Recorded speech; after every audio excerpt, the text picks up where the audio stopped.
pomieť kávu, to je také, že o niečo taký, aby som to charakterizoval ako piesok, tak tam pomeliete kávu, vlastne natlačíte a je dobre dávať, už som sa dozvedel od Talianov, že dokonca už horúcu vodu, aby čím skôr začala vrieť, aby čím skôr išla a tým pádom dostávate viac tú sladkosť kávy. No a ten tlak už trošku aj záleží od toho, že aké veľké sítko to máte, hej, a tak ďalej. Akože tam sa ten tlak extra nemeria. Ako mohli by sme sa pozrieť u výrobcov, mohli. Ale tam to nie je také ako pri tých strojoch, že vy ten tlak viete nastavovať aj 9 barov, ako má byť. To je skôr ten prirodzený. Dalo by sa povedať, nemám to, nie je to teraz v pamäti. Ale určite je vyššie ako 90 stupňov. Vody? Keď je, tak je tam... No, tam to ale ide para cez tú kávu. Takže tak je to, hej. Čiže potom je to menej vhodné, lebo tam... No, je to taká príprava, ktorá nám, odborníkom v kávom svete niekedy príliš horká, tým práve, že vysoká teplota.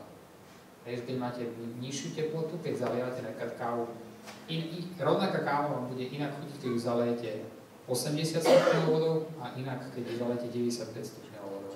A to je pekné, keď robíme prekvapkávané kávy, tak my sa snažíme práve ešte nižšiu teplotu dať. Trošku, aby sme dostali tú peknú aciditu. Ale zase nesmie byť veľmi nízka, lebo potom z nej nedostanete tie oleje. Ohľadom pH kávy, aké je to ideálne pH? Tam nie je nejaké ideálne pH.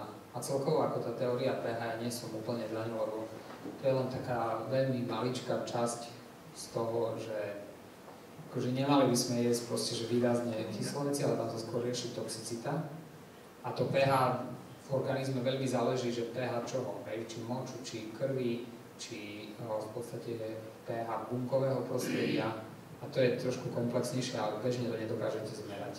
To musí ísť na náročnejšie testy, ktoré by to vyhodnotili.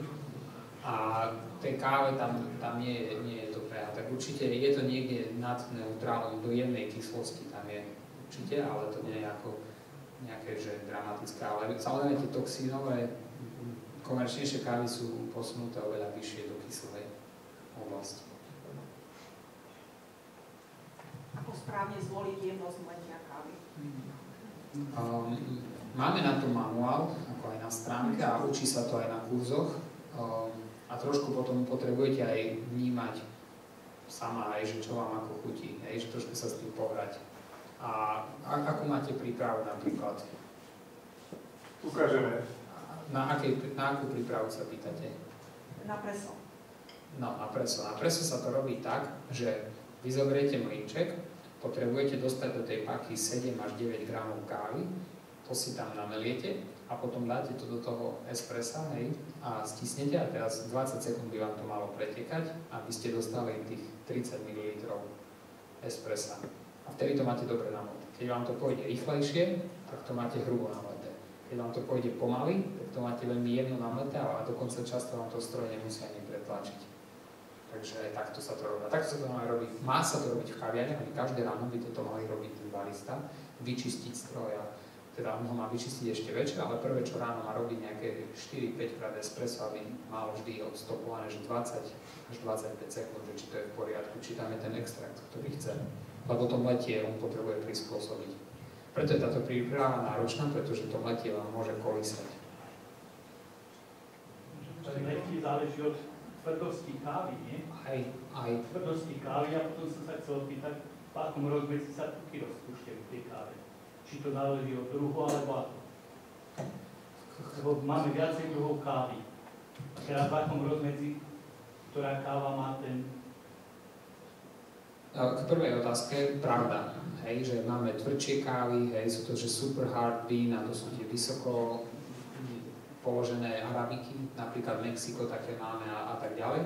A to samozrejme vidíte, práve preto hovorím, že to mletie uvidíte vlastne podľa toho, ako vám to nameria a už aj podľa tej prípravy. A presne môžete mať dve rôzne kávy, si to podobne pomieť a trošku inak to bude chutiť, ale tam sú prípustné ako odchýlky, pretože mnohé odchýlky vy ako bežný konzument nerozoznávate, pretože to by ste museli ísť na niečo ako sú somelieri od vína, tak sú degustátory kávy a sa rieši senzorika kávy a tam by ste možno videli detaily, ale vám to príde ako iná chuť, takže tam nie sú až také veľké rozdiely, ale pravdu hovoríte, ako tie kávy, každá káva je iná.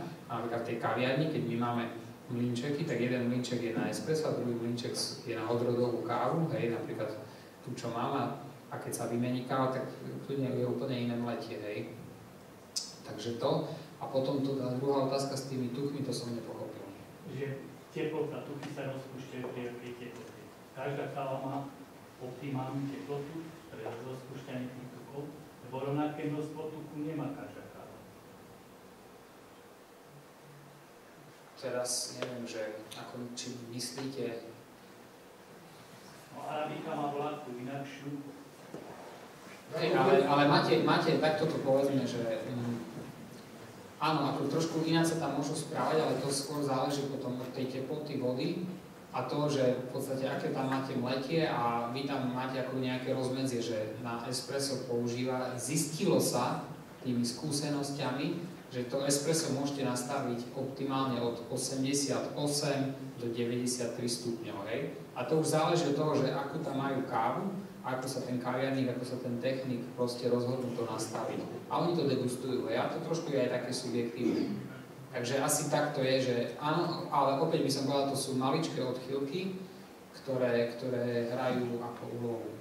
Ale nie je to také veľké. Skôr tá chuť to tak trošku ovplyvní, ako som povedal, lebo tým, že keď dáte nižšiu teplotu, tak možno viacej acidity ostane a neuvoľní sa tam proste akože isté tuky, ktoré dajú horkosť, keď to dáte zase príliš vysokú teplotu, tak opačne a tak ďalej. Takže to sú také detaily. Čiže dá sa povedať, že káva záleží od kaviarníka.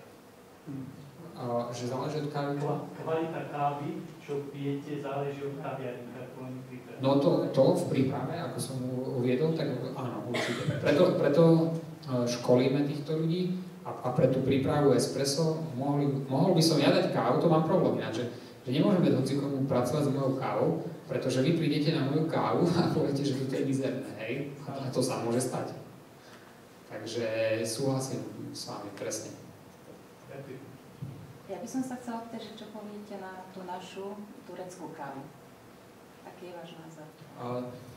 Turecká káva, takto, dá sa pripravovať, hej, tá naša káva turecká, a to je v tej príprave French press, že to je v podstate jak turecká, hej, že máte kávu 15 gramov na mletu a ju zalejete. Len je dôležité, aby ste ju po nejakých 3 až 4 minútach maximálne, aby ste ju scedili. Pretože keď ju tam necháte dlhšie, tak luhujete tam veľmi veľa tých drevnatých látok a uvoľňujú sa tam triesloviny a škodliviny. A táto káva vás potom zaťaží. Ale zaťaží. naozaj tak škodlivá? Mne to chutí. A veľa vecí nám chutí, hej. Ľuďom chutí proste aj alkohol. No toto som mal taký film. Áno. A asi tak. Zhodnote si to sami. Pre mňa je turecká káva veľmi silná, je tam veľmi veľa kofeínu a preto vám hovorím, nie je to zlá príprava, ale potrebujete to scediť. A máte potom lahodnú kávu a tak ďalej a to už potom si sama vyhodnote, že ako. Ale ja odporúčam to, čo viem, že v podstate, hej, že do akej miery, čo sa deje v tej káve. Ale tak keď ste raz presvedčená o tom, že takto chcete, tak ja som nepovedala, že som presvedčená, len že mi to chutí a nerobí mi to problém. Tak potom dobré, len ja hovorím, že skúste to scediť, hej, skôr a dostanete viacej sladkosti, ale možno ste zvyknutá na tú horkosť. A to už je váš osobný vlastne prístup. Takže, ale nie je to, že, hej, jak sa hovorí, že teraz turecká káva zalievaná, no. Nie, prečo, keď máte čerstvo pomletú kávu a si ju kľudne môžete zaliať a to vám krásne, že tak sa robí aj cupping. My tak robíme, degustujeme tú kávu, že ju zalejeme a on sa vytvorí taká krusta, ale dôležité je dať to prvé vlastne preč, lebo tam sa uvoľnia vlastne tie chemické veci, to dáme preč a potom vlastne takto degustujeme kávu. Len keď je tam už dlhá tá extrakcia, tak je tam príliš veľa kofeínu. A tak. Pýtam sa, kde dostať Prievidzi tú kávu? V Prievidzi práve nedávno sme ešte keď sme pripravili túto akciu, sme sa s Ivanom dohodli, že on tu bude taký zástupca, takže on bude prvý, ktorý bude mať vlastne túto kávu, takže jedno sa pýtajte, že akým spôsobom. Už teraz vlastne objednal nejaké proste základné zásoby čerstvej kávy.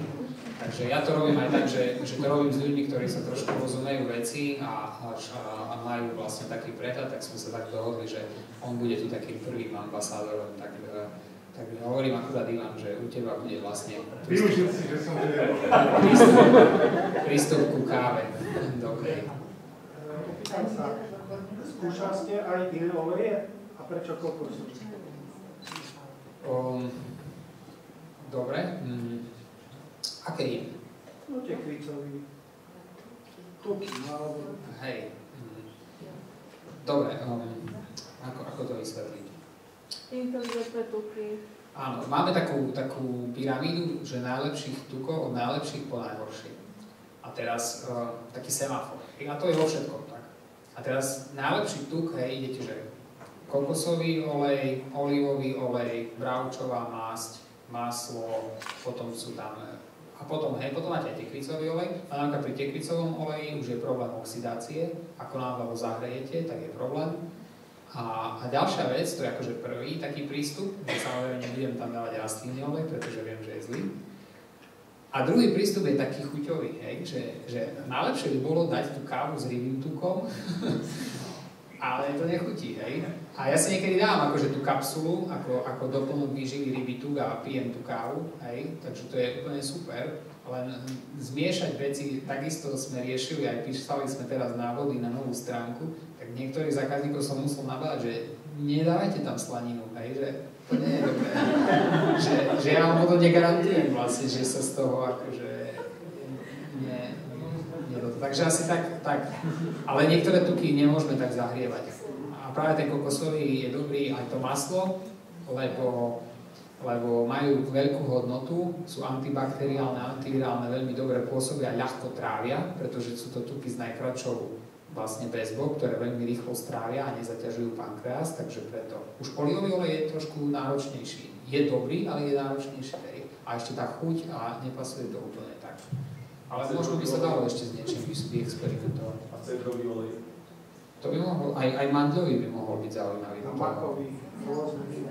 Makový a smysl? Aj makový, no to ináč dobre napadlo. Neviem, tie rastlinné oleje treba, musel by som sa na to pozrieť, že pri akých teplotách oxidujú. To je trošku problém. A kakaové maslo tam dávame. Hej, to máme aj tu, môžete vyskúšať to, áno. Kakaové maslo je super na to. Takže kakaové maslo, áno. Chcem sa ešte vrátiť k tomu tretiu. Hovorili ste 25 ml okolo 30 sekúnd. Keď si chcem spraviť väčšiu kávu, 60 ml, môžem to dať tak, že okolo tej minúty? Vôbec, toto je práve ten zlý prístup. Dobre sa pýtate. To je klasický náš prístup veľkého espressa, ale to prepálite kávu. Robí sa to tak, že si urobíte to espresso a dolejete horúcu vodu a keď to chcete silnejšie, tak si urobíte dvojité espresso. To znamená, že zoberiete 15 gramov, našupujete double shot, hej, 60 ml a dolejete si horúcu vodu, ako chcete a máte to dosť silné. To vám garantujem, čiže takto. Čiže 25-30 sekúnd. Tak. Nie je dobre presiahnuť ten čas, takisto s tou tureckou kávou, že to je problém. Ale nie je problém to, že či už chutí horkejšie alebo tak, lebo chuť je subjektívna, to je v pohode. Ale vlastne to, čo sa tam všetko uvoľní a skrátka, čo tam je, tak... Káva s mliekom? No, to som spomínal, cappuccino a takéto veci správne pripravené ako z plnotučného a čo najkvalitnejšieho mlieka, tak ja som za, je to normálny nápoj, raz, dvakrát denne v pohode. Dôležitejšie je skôr podľa mňa už to nepresladzovať, aby tá inzulínová odpoveď nebola taká náročná a veľmi záleží od vás, že keď máte ciele toho, že fakt chcete držať inzulín pod kontrolou, tak aj tá laktóza vám môže ho zvýšiť. To si potrebujete sám vyhodnotiť, ale také cappuccino jedno a z plnotučného mlieka samozrejme čo najkvalitnejšieho, tak celkom v pohode. Samozrejme trošku to viaže na seba isté antioxidanty, čiže nebude to ako keby 100% antioxidantov, ale len nejaká časť. A potom si treba zvážiť už individuálne znášanie laktózy a to, jak sa cíti. Nie je to dobre kombinovať po jedle. Hej, preto všimnite si Talianov, hej, cappuccino sa pije do obedu a samotné a keď, tak po jedle sa pije espresso, čierna káva. Hej, to vám poviem polyenzymom, polyvecem skrátka.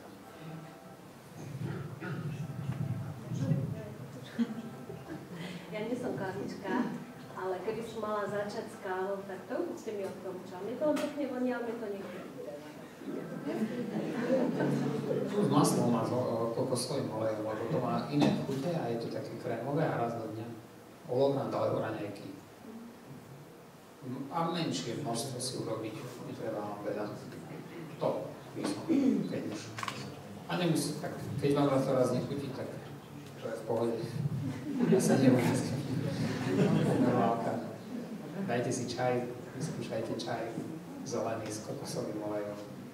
To je sranda. A potom sa nečudujte, že budete naspidovaní, hej, zrazu, lebo to má efekt, to akože normálne, že hlava, že zrazu proste fungujete. Tak to aby ste brali, že to je pozitívne, že to nie sú úplne drogy, to tak môže byť.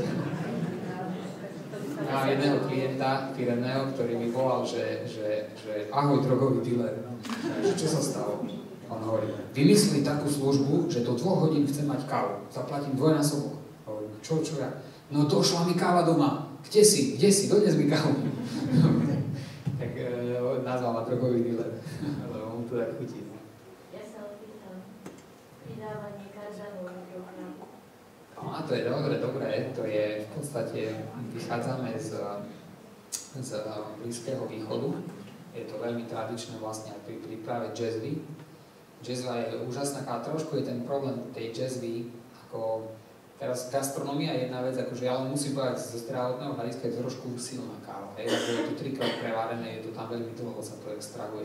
Ale keď si urobíte tú dobrú kávu, hej, a kardamón je skvelá vec, aj korenie, aj škorica, rôzne veci môžete pridávať do kávy, bylinné a hlavne korenisté, a to je úplne v poriadku, akože a krásne to vonia, takže super. A údajne to chráni sily žalúdka. Áno, môže. Záleží sa len od kvality kávy a presne, ale kardamón, škorica, kokosový olej a takéto prídavky veľmi pomáhajú vlastne tým. To je boj proti zlým baktériám v žalúdku. Takže určite kardamón je veľmi hodnotný. Prosím vás, ešte úprava kyslosti kávy sodou bikarbónu.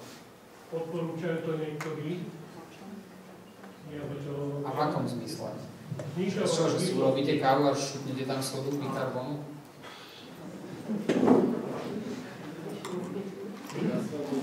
Čo k tomu povedať?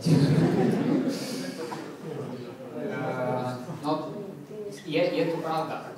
Tá soda bikarbonát pôsobí na to, že v podstate aj proti páleniu záhy a tak ďalej, ale to je taký, že ako by som to povedal.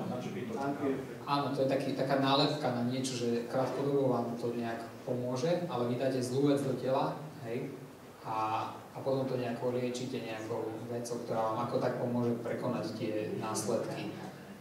Takže dajte si bezchybnú kávu a nemusíte riešiť sodu bikarbónu. Dosť ako sa snaží riadiť návodný krát Lepperweina, ktorý teda dáva záveľa príčin chorôb kyslosť a jedna z nich je teda aj doplňovať, proste meniť tú kyslosť. Vedome a cieľene. Je to možné, je to tak, to treba chápať, že v niektorých veciach, ako keby keď ste niekde a potrebujete ako keby urobiť obrannú stratégiu, tak vám to vie určite pomôcť. Aj tá soda bikarbonát, že je vám trošku takto, alebo do niektorého jedla, môžete to ovplyvňovať.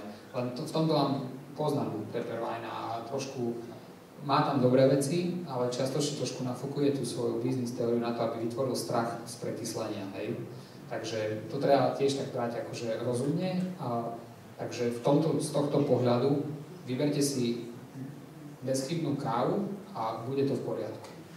A nepíte samozrejme toxické kávy, lebo aj tak ich vypijete a tá soda bikarbonát tomu až tak nepomôže, hej, úplne.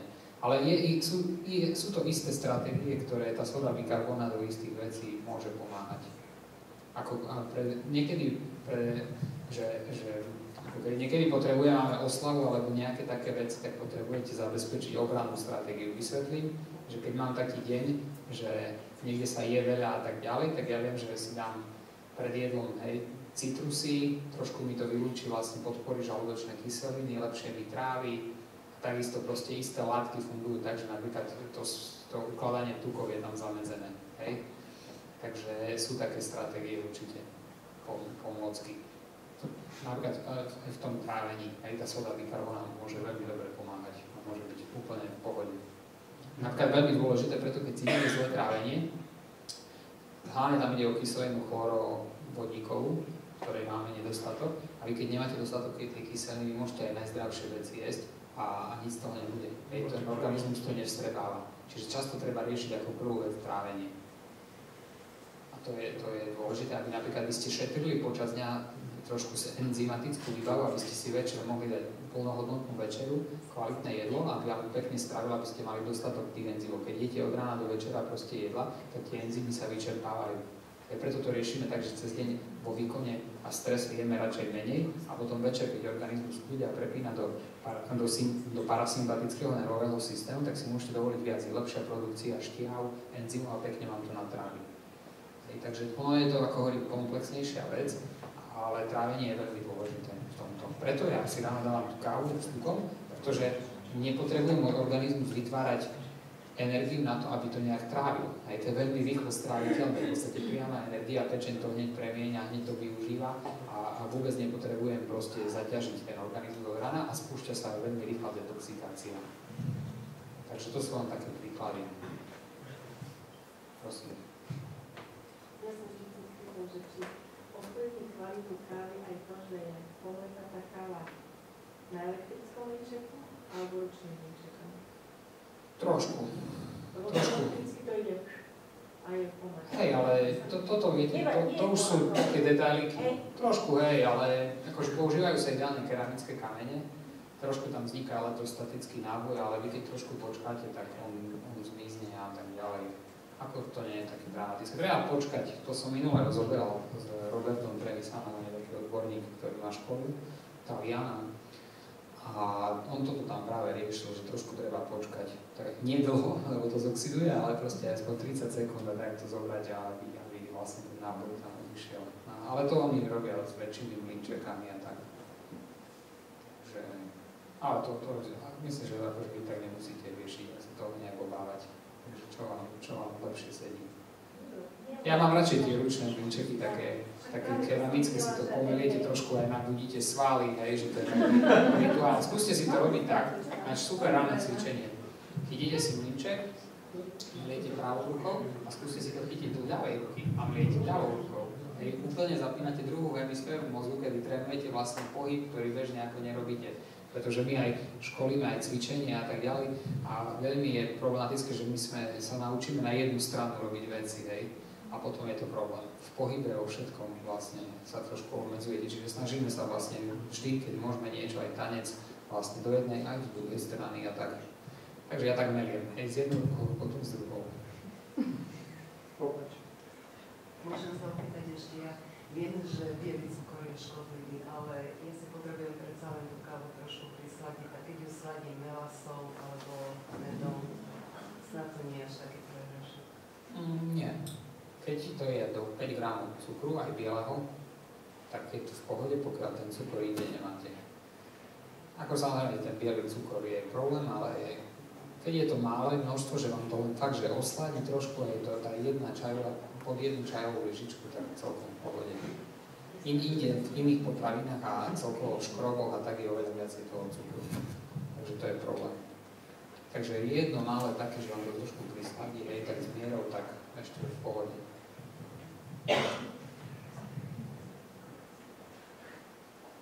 Takto sa ináč káva aj degustuje sa. Degustuje espresso čisté a degustuje sa espresso s hnedým cukrom. Hej, s tou takou pol lyžičkou čajovou hnedého cukru.